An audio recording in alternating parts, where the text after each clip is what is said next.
आजा, चलो शुरू।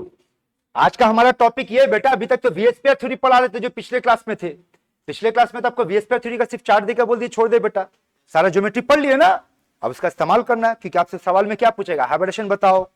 सबसे पहले हाइब्रिडेशन का एक वर्ड में डिफाइन करो, एकदम एक वर्ड का डेफिनेशन है। चाहे बेटा केमिस्ट्री में पढ़ रहे कहीं भी पढ़ रहे, अगर कोई दो अलग अलग चीज को मिक्स करके कुछ नया बनाया गया, हाइब्रिडेशन। आप लोग कभी घर पे कुछ हाइब्रिड खाना खाए हैं?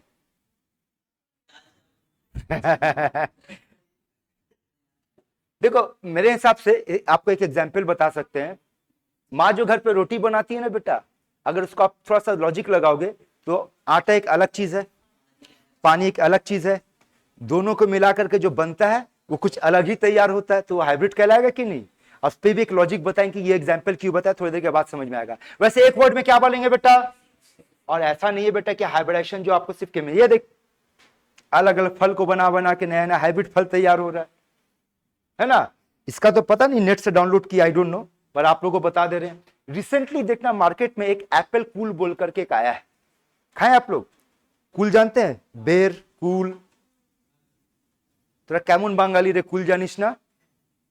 खाया ना एप्पल कूल।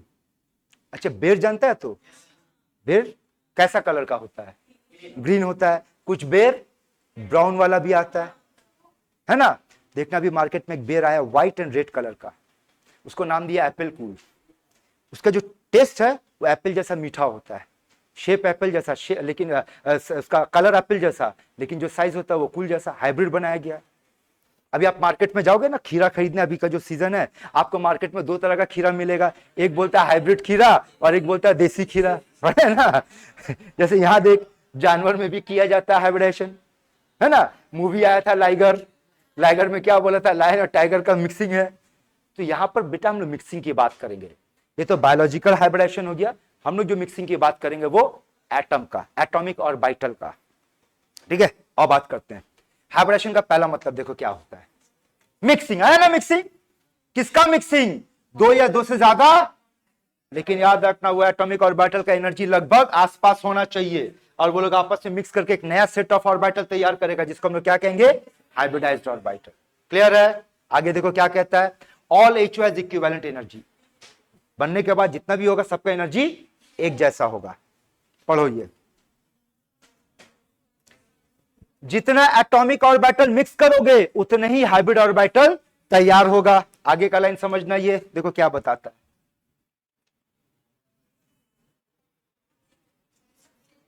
पढ़े क्या है? हाइब्रिड ऑर्बिटल का शेप चेंज नहीं होता है, क्या चेंज होता है? साइज। देखो क्या बताना चाह रहे, what is the shape of S orbital? ये है। What is the shape of P orbital? ये है। What is the shape of D orbital? ये है। अगर आपसे पूछे what is the shape of SP hybridised orbital? ये है sp हाइब्रिडाइज्ड ऑर्बिटल। अगर आपसे पूछा जाए what is the shape of sp2 hybridised orbital? यही है। What is the shape of sp3 hybridised orbital? यही है। सारे हाँ साइज वेरी करेगा। ये हो सकता है कि ये sp है, ये sp2 है, ये sp बड़ा होता जाएगा। जैसे जैसे नंबर ऑफ एटॉमिक ऑर्बिटल बढ़ेगा साइज बड़ा होगा, लेकिन शेप सेम रहेगा। यानी दोबारा समझाते, फिर से देख बेटा, बोल कौन है ये s ऑर्बिटल, कौन है ये p ऑर्बिटल, दोनों को मिक्स किया। अच्छा कितना ऑर्बिटल मिक्स किया बेटा? दो को मिक्स किया। कितना बना? जितना मिक्स करेंगे उतनी बनेगा, और जो बनेगा उसका शेप सेम होगा। अब यहां पर फिर से समझो, कौन कौन मिक्स हुआ? एक एस दो पी, है ना बेटा। और इसमें तैयार कितने को मिक्स किया आप? तीन को। तो बना कितना? ये लाइन का मतलब समझ में आया, जितना एटॉमिक ऑर्बिटल मिक्स होगा उतना हाइब्रिडाइज्ड ऑर्बिटल बनेगा, और इन लोगों का शेप एक जैसा होगा। हाँ साइज बड़ा होगा, इसके मुकाबले में इसका साइज और बड़ा होगा, इसके बाद वाला जगह और बड़ा होगा। बात समझ में आया? ठीक है, आओ आगे बात करते हैं।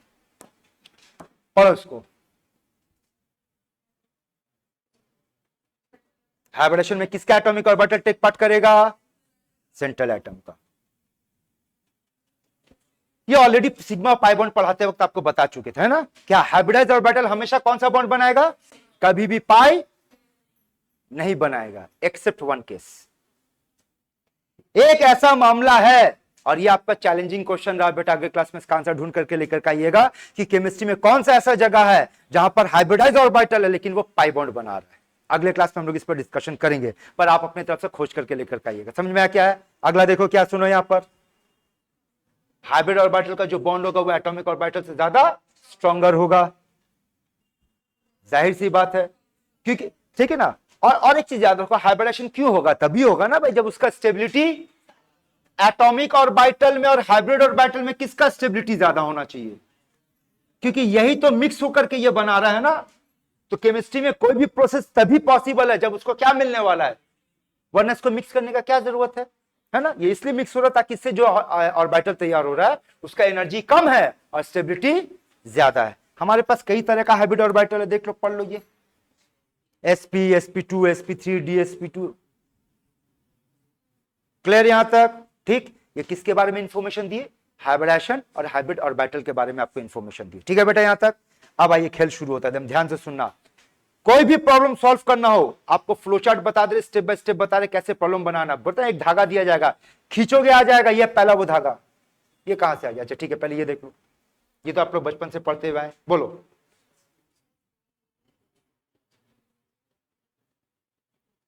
मालूम है अगर इलेक्ट्रॉन पेयर स्टेरिक नंबर का वैल्यू 2 आया तो हाइब्रिडेशन ज्योमेट्री, और ये तो अब इतनी बार डिस्कस कर चुके कि अब आपको उम्मीद करते पूरा मामला समझ में आ गया। अब यहां कुछ काम की बात सुन लो, यहां तक ठीक है ना। आपसे पूछा जाएगा sp3 में डी में ये डी कौन सा डी है? dz²। आपसे पूछा जाएगा इसमें कौन सा डी है ना? क्या चीज? नहीं, अब एक चीज बताने जा रहे बेटा, कंसेप्ट बताने, अच्छे से समझना। ये समझ लोगे तो ये याद करने का जरूरत ही नहीं पड़ेगा। क्या है? सुनो, बोल यहां पर क्या बना आपका? यहां क्या बना? यहां क्या बना बेटा? जहां बाई पिरामिडल बनेगा वहां ये होगा। ठीक है, क्यों होगा वो भी समझ लो। ये देख, पिरामिड कैसे बनता था? एक ऊपर एक नीचे ना, तो वो डी ऑर्बिटल बनाने में मदद करता, ऊपर और नीचे। आया बात समझ में? ये डी ऑर्बिटल बनाने में मदद करता। दोबारा समझा रहे, समझना। यहां पर देखो, इसका शेप याद है बेटा? कैसा था? बोल बोल बोल बोल।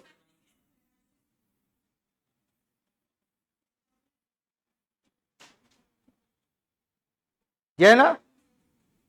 इस ज्योमेट्री का नाम बताना चाहोगे? जहां स्क्वायर प्लेनर होगा बेटा, समझने ये बैठा हुआ वहां। लॉजिक पकड़, आ रहा बात समझ में? बोलो तो इसके अंदर कौन है? तो ये तो आ नहीं है, और इसके ऊपर ये देख पिरामिड बन गया, dz²।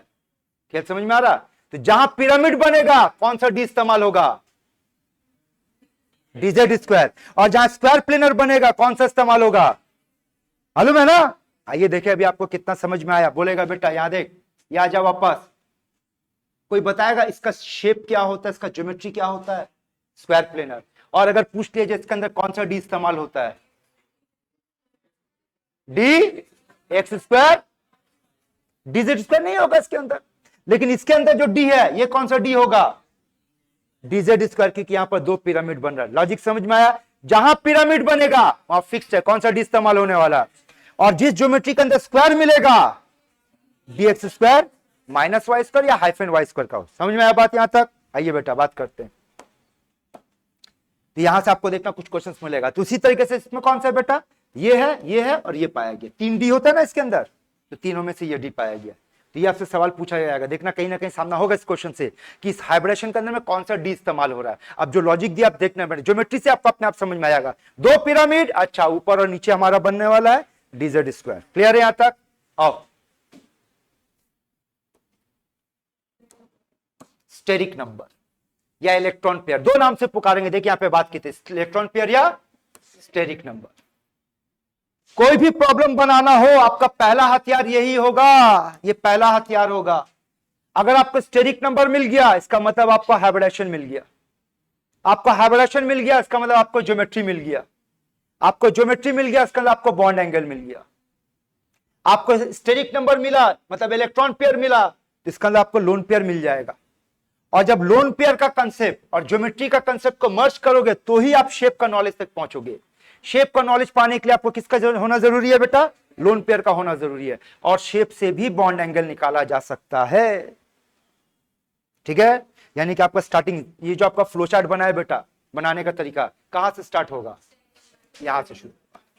समझ में आया बात? जैसे कि यही तो है ना, बोल स्टेरिक नंबर 2, तो इसका कंप्लीट कर, बन गया। बोले एक सूता, एक धागा खींचेगा, सब खींचा चले आएगा। लेकिन अब सवाल आता है कि स्टेरिक नंबर कैसे पता करना है। 3 तरीका बताने जा रहे बेटा स्टेरिक नंबर निकालने का, आप जिसमें कंफर्टेबल उसको यूज करना। पहला तरीका देखो, याद है नर्सरी से पढ़ते वाले बेटा ये फॉर्मूला, हाफ VMCA। बोल what is V? Valence electron, number of valence electron किसका, सेंट्रल एटम का। और M क्या है बेटा यहां पर, नंबर ऑफ मोनोवैलेंट एटम किसका, सराउंडिंग का। और याद रखना आपका काम यहां सबसे आसान, जब आप सराउंडिंग एटम में मोनोवैलेंट ढूंढने बैठोगे, 2 ही मिलेगा बेटा, या तो हैलोजन होगा या हाइड्रोजन होगा, और कोई नहीं। हाइड्रोजन और हैलोजन ही होगा जो मोनोवैलेंट एटम होगा, बाकी कोई नहीं होगा। ठीक है, what is C? Cationic charge, charge of cation.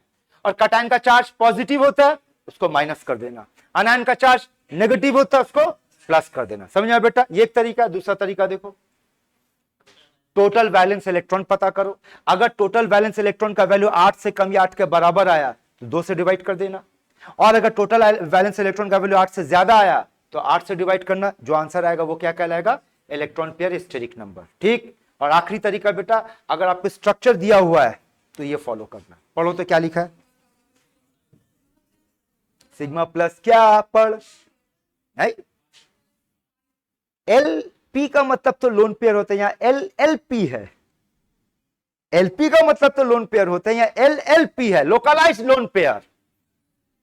मतलब वो लोन पेयर को लेना जो अपनी जगह पर बैठा हो, अपने जगह नहीं छोड़ेगा। याद है ना पिछले क्लास में लोकलाइज और डीलोकलाइज का मतलब समझाए थे सिग्मा पाई बॉन्ड में। अगर कोई लोन पेयर डीलोकलाइज है, DLP है, तो उसको नहीं लेना है, सिर्फ किसको लेना है, LLP को लेना। बात समझ में आया बेटा यहां तक? लेकिन ये वाला नियम आपको तभी फॉलो करना है जब आपके क्वेश्चन पे जब स्ट्रक्चर दे दे बेटा, तो इन सब का जरूरत नहीं, एकदम आसान से डायरेक्ट आप गिनो और सॉल्व करके निकालो। क्लियर? तो ये क्या पता करना सीखे, how to find steric number और इलेक्ट्रॉन पेयर। अब अगला देखो क्या है, लोन पेयर कैसे पता करेंगे।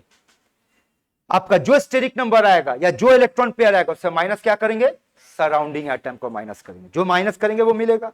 अभी तो फॉर्मूला का लिस्ट बता रहे हैं, फिर प्रॉब्लम पे उतरेंगे तो और अच्छे से समझ पाओगे कैसे यूज करना। दूसरा तरीका देखो, अगर लोन पेयर 0 आ गया, इसका मतलब अभी बात की जो ज्योमेट्री होगा वही शेप होगा। लेकिन अगर लोन पेयर 0 नहीं आया, 0 से ज्यादा है, वो दोनों बराबर नहीं होगा। फिर आपको पता करना, पता करने का तरीका 2 मिनट पहले हम लोग डिस्कस कर चुके हैं। आगे का ध्यान से सुन,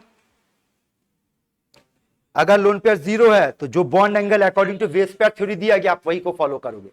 लेकिन अगर लोन पेयर 0 से ज्यादा आ गया तो बॉन्ड एंगल क्या होगा, डिक्रीज कर जाएगा। Bond angle will be less than given value, जो वैल्यू तय किया गया है उससे वो कम हो जाएगा। और यहां पर देखो, और ये क्यों हो रहा है, ड्यू टू, अब इसको समझो, अगर किसी कैलकुलेशन में आपका लोन पेयर का वैल्यू 0 आता है और अगर सराउंडिंग एटम सेम आता है बेटा, तो आप डायरेक्ट बोलोगे डाइपोल मोमेंट 0 इक्वल्स टू 0। क्या बताओगे, डाइपोल मोमेंट इक्वल्स टू 0। ध्यान से सुनना, 99.9% क्वेश्चन एक ट्रिक से आप सॉल्व कर सकते हैं। 0.1% ऐसा खेल आएगा जहां पर लोन पेयर होने के बावजूद भी डाइपोल मोमेंट 0 नहीं होगा। वो 0.1% खेल वो अलग से बताएंगे, पर ज्यादातर प्रॉब्लम आप इसी तरीके से सॉल्व कर सकते हो कि किसी भी मॉलिक्यूल में अगर आपके पास लोन पेयर दोनों में से दोनों कंडीशन फॉलो होना चाहिए। अगर दोनों में से एक भी वायलेट हुआ तो आप बोलोगे magnetic moment sorry dipole moment not equals to 0। ठीक है, यहां तक समझ में आया? अब आइए एक प्रॉब्लम पे बात करते हैं, एक प्रॉब्लम डिस्कस करते हैं, फिर आप लोग सारा नोट करो, फिर अभी हम लोग कई सारे प्रॉब्लम बनाएंगे। जैसे ये देखो POCl3, আসছি দাঁড়া না, অনেক কিছু আছে, দেখ এত কিছু আছে। ठीक है, वो सबसे पहले क्या पता करना अपने को, इलेक्ट्रॉन पेयर। आओ पता करते हैं स्टेरिक नंबर या इलेक्ट्रॉन पेयर। वो पता करने का तरीका क्या, हाफ VMCA, यही है ना? बताओ इसमें सेंट्रल एटम कौन है? अब ध्यान से सुनो, सेंट्रल एटम कैसे पकड़ोगे, जो अकेला होगा, तन्हा होगा, वैलेंटाइन डे पे कोई नहीं है उसका, वो सेंट्रल एटम। तो कौन है सेंट्रल एटम? अब बोले सर दो तन्हा बैठा हुआ, अकेला बैठा हुआ है। अब सेंट्रल एटम आप लॉजिकली बोलो कि कौन होना चाहिए, जिसका साइज बड़ा होना चाहिए कि जिसका साइज छोटा होना चाहिए? सेंट्रल एटम का साइज हमेशा बड़ा होना चाहिए, तभी तो छोटा छोटा सराउंडिंग एटम्स को घेरेगा। कौन बड़ा है फास्फोरस ऑक्सीजन में? पी। तो बोल फास्फोरस का लास्ट ऑर्बिट में कितना इलेक्ट्रॉन? 5। तो हम लोग यहां पे क्या बैठाएंगे बेटा? 5। फॉर्मूला क्या था? VMCA। M का मतलब मोनोवैलेंट एटम। कौन है मोनोवैलेंट एटम? क्लोरीन। कितना क्लोरीन? तो यहां पर 3 बैठाएंगे। C है? नहीं। A है? नहीं। तो बचा कितना बेटा? मिल गया? आइए, पहला आंसर मिल गया 4। 4 का मतलब ज्योमेट्री, लोन पेयर पता करेंगे। लोन पेयर का फॉर्मूला क्या बताए थे बेटा? EP minus SA। EP minus SA। EP बोल 4। सराउंडिंग एटम गिन, यहां बोल 4, यानी लोन पेयर मतलब shape, bond angle, clear? Dipole moment बोल लो। डाइपोल मोमेंट इक्वल टू 0 होने का क्राइटेरिया क्या था? कि लोन पेयर 0 होना चाहिए और सराउंडिंग एटम सेम होना चाहिए। क्या लोन पेयर 0 है ना? सराउंडिंग एटम सेम नहीं है, इसका मतलब इसका डाइपोल मोमेंट, एक बार आंसर चेक कर ले। 4 आएगा मतलब हाइब्रिडेशन, टेट्राहेड्रल, लोन पेयर 0 मतलब शेप, टेट्राहेड्रल, बॉन्ड एंगल और dipole moment not equals to 0। Clear है बेटा यहां तक? ठीक। तो ये हो गया बेटा। अब इसके बाद हम लोग बहुत सारा क्वेश्चंस को डिस्कस करने वाले हैं। तो आप इस क्वेश्चन में ये सारा निकालना था बेटा। एक बार फिर से सुन लो। टोटल वैलेंस इलेक्ट्रॉन वाला मेथड भी जान लो। टोटल वैलेंस इलेक्ट्रॉन में क्या करना? आपको सारे एटम का जितना दिया सबका टोटल निकालना है। तो फास्फोरस का लास्ट ऑर्बिट में, ऑक्सीजन का, क्लोरीन का 7, 3 क्लोरीन का मतलब डिवाइड बाय रिमाइंडर बोल कितना बचा? अच्छा आया कितना? 32 आया ना भाई। रिमाइंडर बोल 4 ना। अब सुन, इस मेथड का फायदा क्या है? इस मेथड में जो आपका क्वोशंट आएगा, क्वोशंट समझते हैं क्या? जो आंसर आएगा ना वो आपका इलेक्ट्रॉन पेयर, और अगर आंसर के बाद कोई रिमाइंडर नहीं बचा 0 तो वो लोन पेयर हो जाएगा, है ना? आइए 2-4 प्रॉब्लम करेंगे, समझ में आएगा। यहां देखो, ये समझ में आया बेटा? ठीक है। तो ये सारा आंसर 4 ये हम लोग डिस्कस कर चुके, ये यहां तक ओके। अब NH3 रुको मेरे साथ रहना, मिल करके बनाएंगे। अब सुनो, NH3 में अगर आप उस मेथड से जाते हो, कौन सा मेथड से? हाफ वाले मेथड से। तो बोल हाफ 5 प्लस 3 मतलब 4। तो लोन पेयर कितना आया भाई? EP माइनस A से, यही है ना? EP कितना आया बेटा? सराउंडिंग एटम कितना? 3। तो आंसर 1। अब इसका ध्यान से सुनना। टोटल वैलेंस इलेक्ट्रॉन से अगर इसको आप सॉल्व करने बैठोगे तो एक दिक्कत आने वाला है, वो भी सुन लो। तो इससे आपको समझ में आना चाहिए कि कौन सा फॉर्मूला कहां यूज करने से बेहतर होगा। टोटल इलेक्ट्रॉन, अच्छा बताओ तो इसमें कितना आया टोटल इलेक्ट्रॉन? चेक करो। 5 प्लस 3 8। और क्या बोले थे कि अगर टोटल वैलेंस इलेक्ट्रॉन 8 या 8 से कम हुआ तो किससे डिवाइड करेंगे? 2 से। तो 2 से डिवाइड कर बेटा 4 ना। अब सुन इस फॉर्मूला का लिमिटेशन। टोटल वैलेंस इलेक्ट्रॉन में लोन पेयर ढूंढने के लिए अगर इलेक्ट्रॉन 8 वाला खेल चल रहा है या 8 से कम है तो उसमें लोन पेयर आपको नहीं मिलेगा, आपको अलग से निकालना पड़ेगा। 8 से ज्यादा होगा तो ही लोन पेयर का खेल चलेगा, 8 या 8 से कम होगा तो लोन पेयर का खेल आपको EP माइनस एस से जाना होगा। EP कितना निकला बेटा? 4। ऐसे कितना है? 3। Lone pair 1। बस इस 2 नंबर से आप पूरा गेम खेलने वाले। इलेक्ट्रॉन पेयर लोन पेयर से गेम होगा। चलिए शुरू करते हैं बेटा। इलेक्ट्रॉन पेयर बोलते जाओ 4 मतलब हाइब्रिडेशन, ज्योमेट्री, लोन पेयर। अब सोचेगा टेट्राहेड्रल एक लोन पेयर है, 3 नीचे था एक ऊपर था, हटा पिरामिडल तो शेप।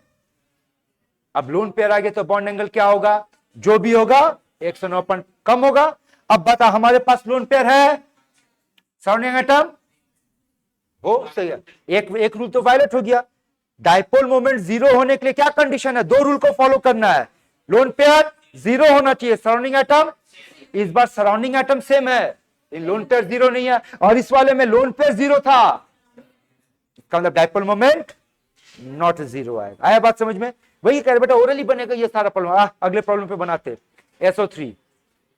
दोनों मेथड से बात करते हैं। हाफ वाले मेथड से बोलते हैं, बोल हाफ का मतलब वैलेंस इलेक्ट्रॉन 6, कोई मोनोवैलेंट एटम नहीं है, 6/2 3 मतलब इलेक्ट्रॉन पेयर 3। और अगर टोटल वाले से निकालते हैं तो बोल सल्फर के लास्ट ऑर्बिट में 6 और ऑक्सीजन के लास्ट ऑर्बिट में 6 × 18 + 6 24। किससे डिवाइड करेंगे? 8 से मतलब 3 और रिमाइंडर जीरो आया, मतलब लोन पेयर। 2 नंबर तो ढूंढना बेटा, इलेक्ट्रॉन पेयर लोन पेयर मिल गया। चलो पूरा खेल शुरू करते, बोले इलेक्ट्रॉन पेयर 3 मतलब hybridisation, sp2 geometry, trigonal planar, lone pair 0 तो शेप वही होगा। बॉन्ड एंगल बोल बेटा 120 डिग्री होगा। डायपोल मोमेंट इस बार 0 होगा, क्योंकि लोन पेयर भी 0 मिला और सराउंडिंग एटम भी सेम है। समझ में आया? देखो तो ये सब प्रॉब्लम ओरली बनता है बेटा, सिर्फ 2 नंबर तो ढूंढना आपको, ईपी और एलपी मिल गया, सारा का सारा खींचा चला आएगा आंसर। ठीक, चलिए कुछ और प्रैक्टिस करते हैं। आजा बेटा बात करते हैं यहां PCl5। चलो आप लोग बताओ, इलेक्ट्रॉन पेयर निकालो, पहले हाफ से निकालो। हाफ का मतलब क्या होगा? 5 प्लस फॉस्फोरस का लास्ट ऑर्बिट में 5 इलेक्ट्रॉन और 5 मोनोवैलेंट एटम बाय 2 मतलब, और अगर टोटल वैलेंस इलेक्ट्रॉन से निकालेंगे तो फॉस्फोरस के लास्ट ऑर्बिट में 5 इलेक्ट्रॉन और क्लोरीन का 7, 5 का मतलब 35, 7 35 तो बाय 8। आंसर लोन पेयर पता कर, 0 होगा। ईपी माइनस एस से निकाल, जिससे निकालना निकल 0 मिल गया। 2 नंबर क्या क्या मिला बेटा? 5 और 0। चलो पहला 5 मतलब sp3d मतलब tbp मतलब 0 tbp। चल समझ में आ रहा है बेटा? आइए PCl6 माइनस निकालो आप लोग, इलेक्ट्रॉन पेयर बताओ आप जिसमें कंफर्टेबल है। ओरली निकाल, लिखने का क्या, मेंटल कैलकुलेशन कर, ओरली निकालना सीख बेटा।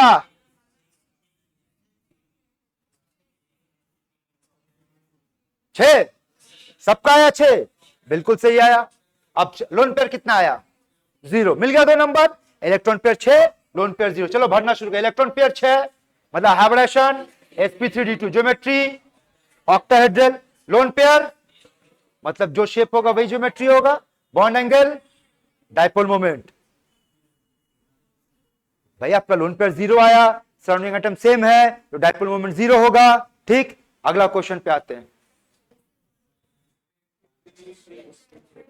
पहले इलेक्ट्रॉन पेयर निकाल, 5 आ रहा है। आप जिस मेथड से निकालो, लोन पेयर 1 तो 5 और 1 मिल गया। चलिए खेल शुरू करते हैं। बोल बेटा, electron pair 5 hybridisation, sp3d geometry, tbp, यही है ना। अब उसमें एक लोन पेयर आ गया, सोच ट्राइगोनल था, एक लोन पेयर चला गया, सीसॉ सीसॉ ना। और बॉन्ड एंगल जो भी होगा लेस देन में चला जाएगा। है ये क्या आ गया? छोड़ दे। डायपोल मोमेंट नॉट, क्यों नॉट 0? अच्छा ये भी सुन लो, ये जो बॉन्ड एंगल का मामला है ना बेटा, हर जगह आपका काम नहीं करेगा। कुछ जगह पर आपको लॉजिक का इस्तेमाल करना होगा, कुछ जगह गेसिंग पार्ट होगा, कुछ जगह इंफॉर्मेशन आपको याद रखना होगा। ठीक है, जैसे अभी आगे समझ में आएगा। देखो, इसलिए हर क्वेश्चन पे आपसे बॉन्ड एंगल पूछेगा भी नहीं। आगे इसी चैप्टर में चल करके हम लोग अलग से जब बॉन्ड पैरामीटर्स पढ़ने बैठेंगे, bond angle, bond energy, bond length, तब उसको और अच्छे से समझने की कोशिश करेंगे। ठीक है, यहां आ जा बेटा, चलो शुरू करते हैं। आगे का देख क्वेश्चन क्या है। ClF3 निकालो, इलेक्ट्रॉन पेयर निकालो।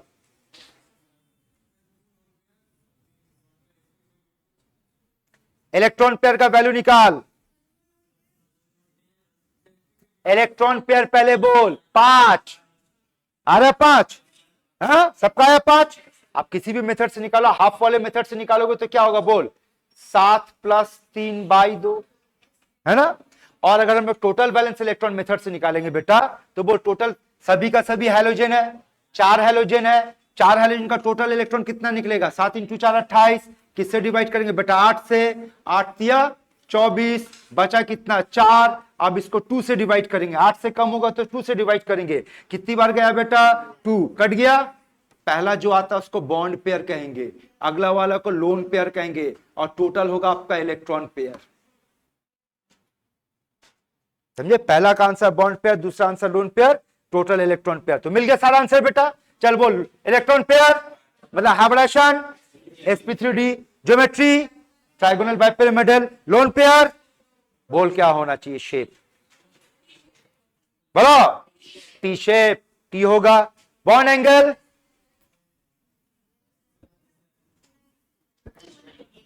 हाँ। अब एक लॉजिक सोचो कि अगर आप टी कह रहे हो तो आंसर लगभग तो 90 के आसपास ही होना चाहिए ना।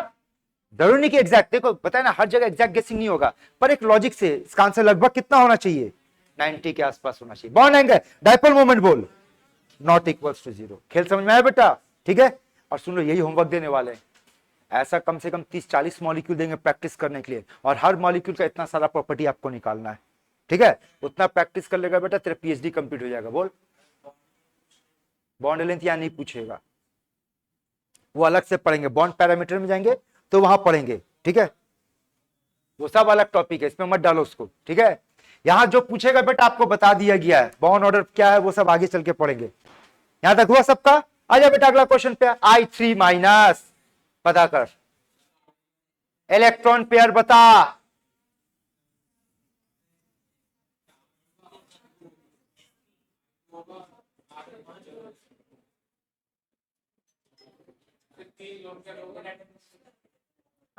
आओ अब दोनों मेथड से सुनो, पहले टोटल मेथड से सुन लो। तो टोटल के हिसाब से आयोडीन 3 है, एक आयोडीन के पास 7 इलेक्ट्रॉन, 3 आयोडीन के पास 21 इलेक्ट्रॉन और एक माइनस मतलब 22। और अगर 22 है तो किससे डिवाइड करेंगे बेटा? पहला बार जो आंसर आएगा वो बॉन्ड पेयर, बचा कितना 6, फिर 2 से डिवाइड किया, ये हो गया तेरा लोन पेयर। तो बॉन्ड पेयर 2, लोन पेयर 3, मतलब इलेक्ट्रॉन पेयर 5। ये एक तरीका हुआ। दूसरा तरीका सुनो, सवाल जैसे पूछा कि सर सेंट्रल एटम किसको पकड़ेंगे, बस यही तो खेला है। 3 आयोडीन में से एक आयोडीन को सेंट्रल बना दे और 2 को सराउंडिंग बना दे। अब हाफ वाले मेथड से सॉल्व कर। आजा बेटा बोल, हाफ सेंट्रल एटम ये है, वैलेंस इलेक्ट्रॉन 7 प्लस मेरे पास 2 मोनोवैलेंट एटम है 2, एक अनायनिक चार्ज है प्लस होगा। देख आंसर यहां से भी कितना है बेटा 5। क्लियर है? अब ईपी माइनस ए से, ईपी कितना है बेटा 5, ए से कितना है 2, तो लोन पेयर कितना आया? तो अपने को 2 नंबर चाहिए, वो 2 नंबर मिल गया, ईपी और एलपी मिल गया। ठीक है, चलो शुरू करते हैं। बोलो ईपी 5, तो hybridisation sp3d geometry trigonal bipyramidal lone pair 3। अब सोच आपका ट्राइगोनल बाइपिरामिडल से इधर से इधर से इधर से सब चला गया, बचा क्या? Linear bond angle. अब लीनियर है तो उसका तो यही होना चाहिए ना, डाइपोल मोमेंट। ये वो गड़बड़ है जो आपको बताए थे कि 0.1% क्वेश्चन ऐसा होगा जहां ये गड़बड़ होगा। क्यों होगा वो भी बता दे रहे हैं। सुन लो, हाइब्रिडेशन खत्म करने के बाद जो टॉपिक पढ़ने वाले बेटा डाइपोल मोमेंट, वहां पर इसको डिटेल से स्टडी करेंगे, फिर भी बता दे रहे। ये देखो मामला को समझना, ये आयोडीन है बेटा, इसका स्ट्रक्चर ड्रॉ कर रहे हैं, एक और आयोडीन, एक और आयोडीन। ठीक है, रुक जाओ थोड़ा कलरफुल बना दे तो बात समझ में आएगा। यहां देख आयोडीन का ये बॉन्ड है, बोल कितना लोन पेयर निकला था अपने पास? समझना, ये एक लोन पेयर है बेटा, ये एक लोन पेयर है, ये एक लोन पेयर है, तीनों के बीच का एंगल बोल। आप में से कोई बताना चाहेगा अगर 3 इक्वल वेक्टर 120 डिग्री पे काम कर रहा है तो उसका रिजल्टेंट कितना होता है? 0 होता है। यानी कि इसका डाइपोल मोमेंट, इसका डाइपोल मोमेंट, इसका डाइपोल मोमेंट कटेगा, 0 हो जाएगा। इधर और इधर भी कटेगा, 0 हो जाएगा। तो लोन पेयर होने के बावजूद भी डाइपोल मोमेंट 0 होगा। और ऐसा ज्यादा नहीं बेटा, 2-4 ही प्रॉब्लम है जिसको आपको ध्यान में रखना। बाकी हर जगह पे आपका ये रूल काम करेगा कि अगर लोन पेयर 0 हुआ, सराउंडिंग एटम सेम हुआ तो डाइपोल मोमेंट 0 बोलेंगे, अदरवाइज नॉट। क्लियर है? अगला क्वेश्चन पे आओ। इस बार पूरा आंसर आप लोगों से, अपना आंसर रेडी कर, सारा आंसर रेडी करके रख, बस जब डालेंगे फिलअप करना। ईपी एसए सब रेडी करके रख, ईपी एलपी एसए सब रेडी कर। रेडी किया? तैयार है? हाँ, वेरी फास्ट। 6 बोलो, ऑक्टाहेड्रल sp3d2 मतलब octahedral lone pair 2, shape square planar, bond angle 90 होना चाहिए, डाइपोल मोमेंट